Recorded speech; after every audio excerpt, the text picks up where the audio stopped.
আসসালামু আলাইকুম বন্ধুরা, আজ আমরা আপনাদের জন্য নিয়ে এসেছি চিকেন কারির একটি সহজ ও মজাদার রেসিপি।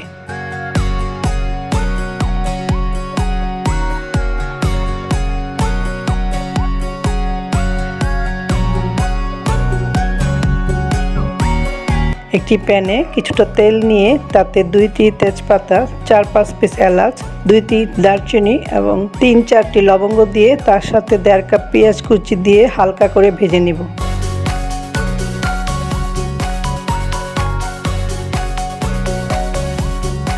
এর সাথে 1.5 চামচ আদা বাটা, 1.5 চামচ রসুন বাটা, 1.5 চামচ হলুদ গুঁড়া, 1.5 চামচ মরিচ গুঁড়া,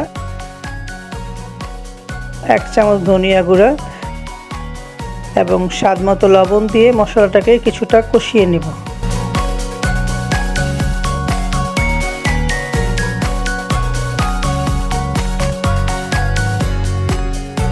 অল্প কষানো হলে মশলার মধ্যে দিয়ে দেব 1 চামচ গরম মশলার গুঁড়া।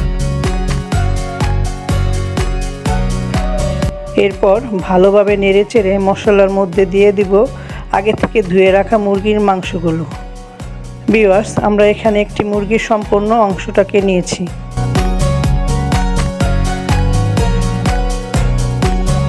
এরপর মশলাগুলোর মধ্যে মাংসগুলোকে কিছুটা নেড়েচেড়ে হালকা কষিয়ে নেওয়া হলে পরিমাণ মতো পানি দিয়ে ঢেকে দেব।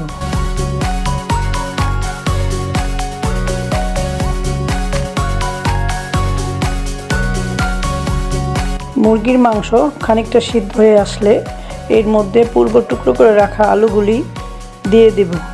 তার সাথে 1 চামচ টমেটো সস দিয়ে দিলাম যাতে এর স্বাদটা অন্যরকম হয়ে যায়। আলু ও সসটাকে তরকারির মধ্যে নেড়েচেড়ে ভালোভাবে মিশিয়ে নিব।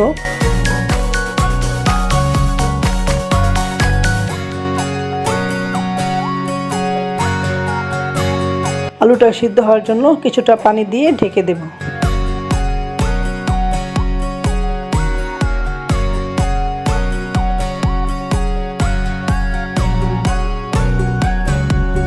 মাংস ভালোভাবে সিদ্ধ হয়ে গেলে তাতে কয়েক টুকরা কাঁচামরিচ দিয়ে দিচ্ছি।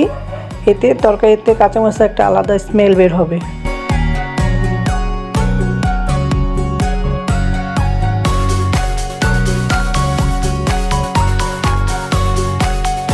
তরকারি নামানোর আগে 1 চামচ জিরা গুঁড়া দিয়ে দিলাম।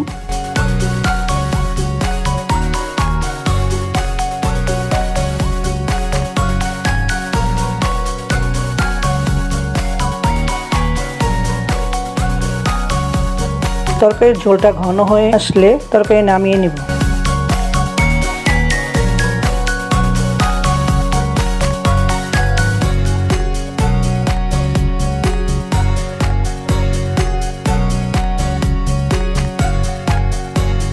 সেই সাথে তৈরি হয়ে গেল সহজ ও মজাদার চিকেন কারি।